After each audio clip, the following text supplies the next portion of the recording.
Alright, so today I'm going to show you guys how to get started on your project for the Julie Mehretu. So first, you're going to have to go to Google Earth, which you should have already in your iPads. So we're going to pull up Google Earth.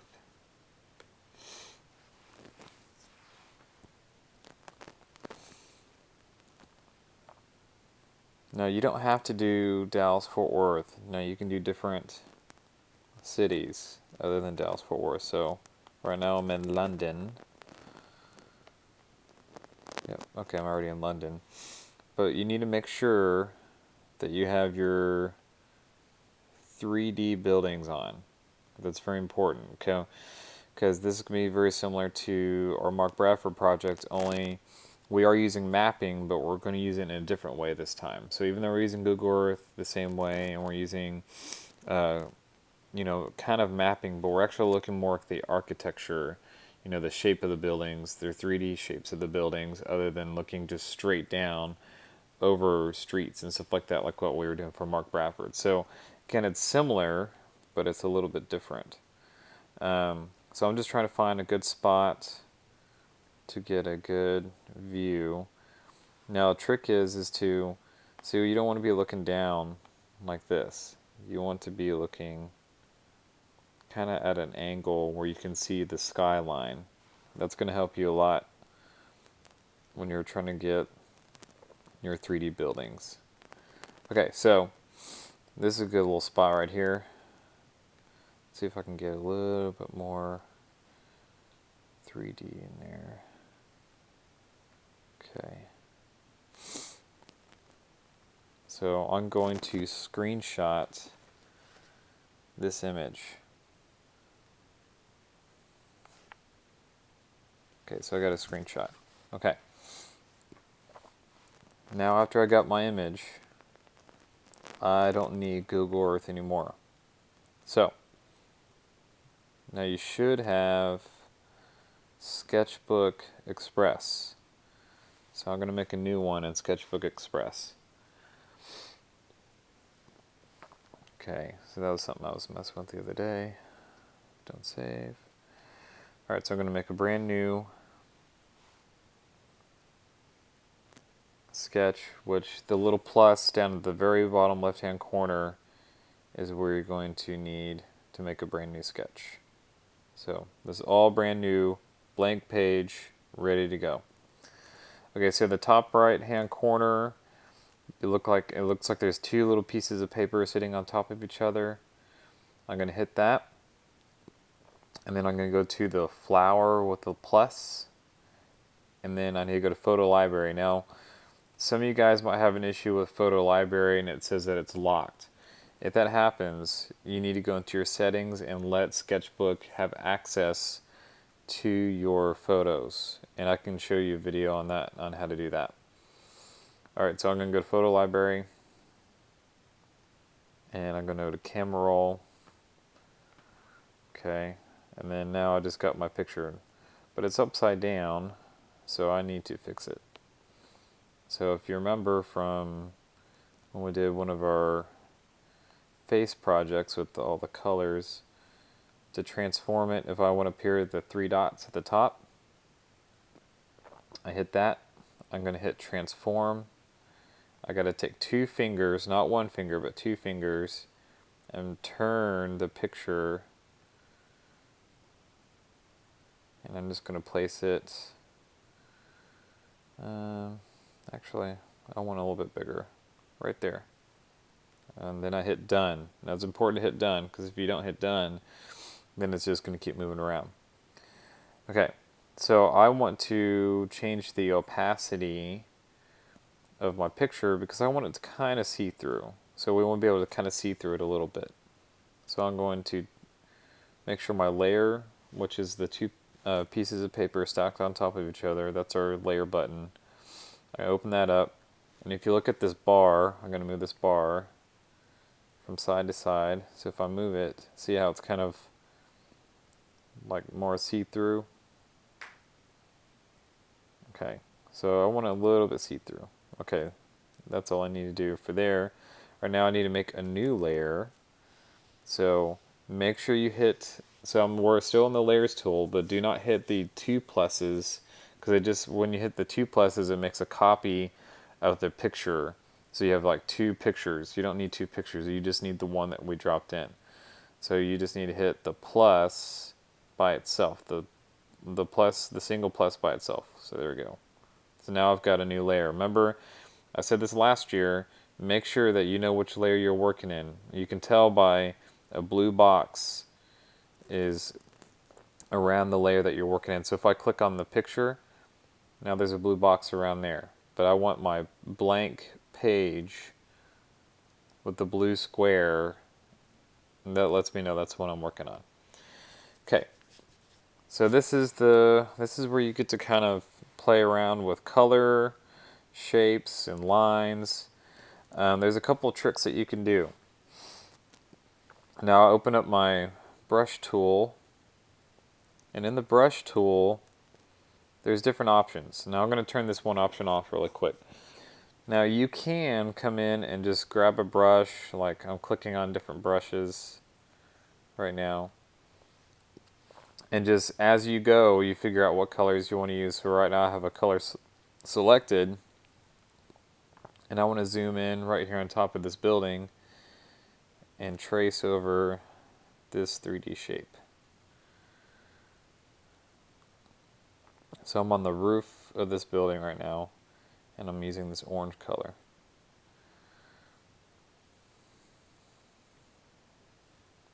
Okay, so there's that. Alright, so now if I want to change my color, I have to come in here and move this little bar around. There's another option to where it changes the color automatically for you, but the problem with that, so if I click this little, see this button right here that turns blue? It's got the little arrows. If I move this around, this circle around, and this circle around, it changes how much color. See now there's a blue ring around your colors. I can shrink it by moving my H bar. See this H bar? This stands for hue. Okay. Now this gives me more variety of colors to choose from. Now the only problem is, and I'll show you, is that if I put my finger down and I start drawing with this color, okay, so I've got this yellow, but then I take my finger off and then I want to draw over here. Now I've got a new color, which is kind of like this bluish purple color. Alright. But the problem is that say I mess up and I need to come over here and fix it, well now it's a different color. Right? And then I'm like, no, that's not what I wanted. Oh man, see, that becomes a problem. So you can, if you tap three open fingers on top of your screen, and then I'm going to click the eyedropper. It's the right side of your screen, and I click on that. I can probably do this. It may work. Let's check. Okay, so I want this purple. So I just did the purple. Actually, no, it's not the same color. So that's not going to work. Your eyedropper is not going to work. So you might have better luck just coming in here and just changing your colors as you're working. Okay? Because you're going to have some problems if you do this. If you feel comfortable doing it, that's fine, but it's probably going to mess you up, and it's going to make things a little bit more difficult. I guess the benefit of this is that you don't have to keep going and choosing your colors. But I think my suggestion would be is to just come in and change your color as you work. It does take a little bit more time, but I think you'll probably be a little bit happier when you're working with it. So I'm just erasing now with it, because I think, like I said, this is going to give you some problems. So as you're working, make sure that when you've got your 3D buildings need to be on. Now the problem is if you go to some cities around the world, some of them these cities do not have the 3D feature on Google Earth. Like so, some cities that are like in like smaller little areas in Africa or something like that, some of them don't have 3D buildings. You need to find a pretty large city, and again it could be like Paris or something like that, or somewhere in China, Japan and Tokyo. Those are great areas to get some great images of cities. But going to like small little areas and small tiny little towns, you're not going to have very much success on finding 3D buildings. Now eventually I think Google Earth will fix that problem, but right now it's kind of what you got to work with. Okay, so another cool thing is that as you're working, you don't have to just come in and block in your color. So let's go back to this building. So I've got this color right now. So you don't have to go in and fill in everything with just a block of color.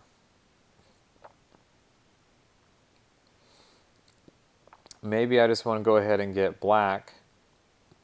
So you see what I did? I turned these all the way down. And I'm going to shrink my brush down so it's real tiny. And maybe I just want to trace in black some of these lines. And just put in some windows.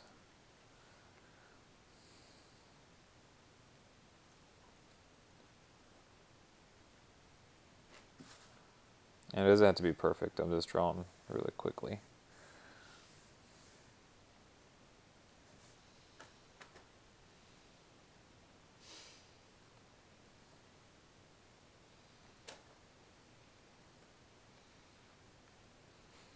Okay, so, and again, just like what we did in one of our projects with the faces and the colors, I can come in and I'm going to turn this little eyeball off, and I can kind of check my work and see what it's looking like, because we're going to take the photo away at the end, just like what we did on our face project that we did last year with the analogous colors. Okay, so I'm going to get a new color. I'm going to pull this up, and I'm just going to get an orange, and I'm going to draw this shape right here. I'm going to get my brush a little bit bigger. And I'm just going to trace this here. So really, I mean, when you look at Julie Mehretu's work, and she talks about this in some of the videos that you'll watch, is that it's all just about just tracing over architecture and making decisions as she goes. So you're kind of using her style, but also you're making it into your own as well. Because I mean, it's always good to study somebody else's style, because then you can, I would say, it gives you kind of a trick or a tool in your bag to use in other artworks that you end up doing later. So it's always good to kind of piggyback off other artists to see what they're doing. Alright, so I've got that. I'm going to just kind of play around with some other colors. I like these lines right here. These are kind of cool.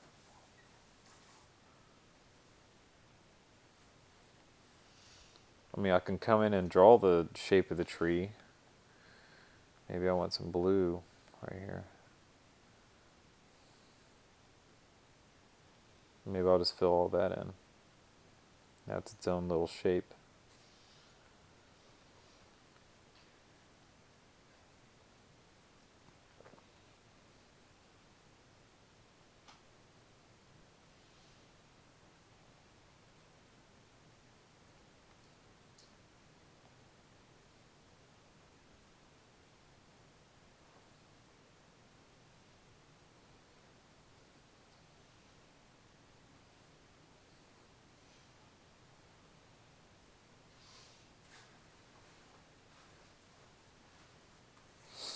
Alright, so this will take a little bit, but you kind of get the idea that I'm filling all this in right here. And again, if you look at her work, really go look at some of those pictures, because you'll see some forms that maybe could be trees or big lumps of greenery that she breaks into just a shape, like one big shape. Or maybe it's not part of a building, but maybe it's just the greenery that's around a building or around the architecture. So now we got kind of like this big blue blob, right? But again, if I go and turn this off for a second, it's going to start looking like something, right? Now it's starting to look abstract. Even though you know what image that you're working from, I mean, we're just barely getting started, right? But you can already tell it's starting to become something. It's starting to look kind of interesting. I mean, even though we just got a couple forms there. Okay. So again, it's really up to you on how you want to put it together with your color. Again, you don't have to come in and block in every shape. Like I said, you can just come in and draw some lines.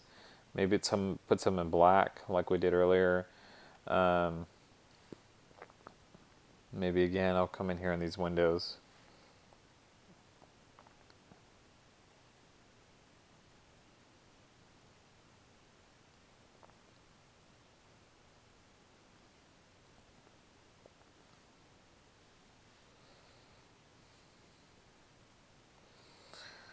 Again, it's just real fast. Yeah, we'll block those in. I can get a smaller brush if I want to. Whoops. Back arrow. Remember that back arrow, you only get about 6 times you can back that arrow up, and that's about it. So keep that in mind. If you mess up really bad, you might just have to get your eraser. Okay.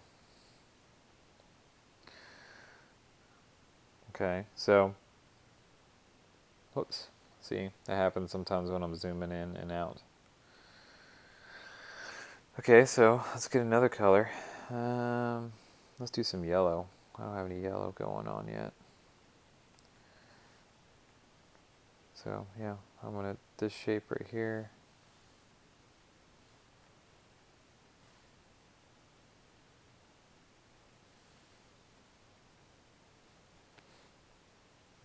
I mean, you can totally do this like in a painting, right? Right now we're just dropping in a photo and drawing on top of it, but we're gonna print these out. But you can totally do this. If you say you got a picture of a 3D building of a city, or maybe you got several of them, and you look at them and draw them on a canvas, and then you add another part of a city to your canvas, and you add more and more, so you're kind of layering different pictures and images of architecture and buildings and cities, and then you start figuring out where you want to put your color down and where you can just draw in some lines, and then you start getting kind of this history of where everything is going, right? So I'm just trying to do this quickly. I'm sure you guys get the idea, but anyway, so there's that. I like that yellow. It's kind of a nice yellow. So again, if I go and check my work, see, now it's starting to kind of really come together. So then I'll show you another one really quickly that I'm doing in Sketchbook Pro. And you don't really need to use Pro, but I just did one in Pro. That's not it. There it is. Let me turn the image here. So there's one I was working on. I'll turn the... So this is Dallas and Fort Worth kind of like blended together into one image. So it's like kind of two cities smashed together. But you kind of get the idea. So let me turn that off again so you kind of see what's happening with that. And when it's all done, it's going to actually look really, really cool. You can even... actually, let me do it in Sketchbook. Express. Where is it?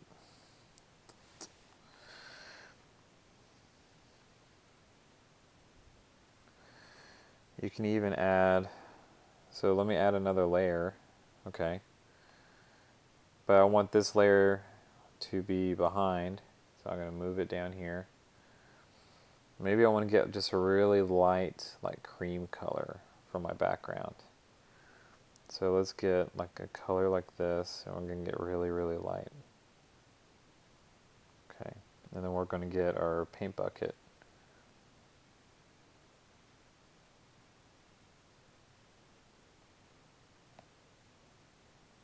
Look at that.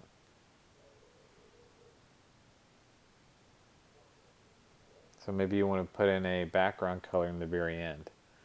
But make sure that your background color isn't a color that you're already using, because you're going to lose some of your work if you do that. But I kind of like that cream color. It looks nice with some of these colors that are kind of popping out already. Okay, so that's kind of the idea. I'm going to turn that off though, because that's kind of taking over. I might have to move this one over on top. There we go. So that's in the very background, so then later on I can just kind of do that, turn that one off. There we go.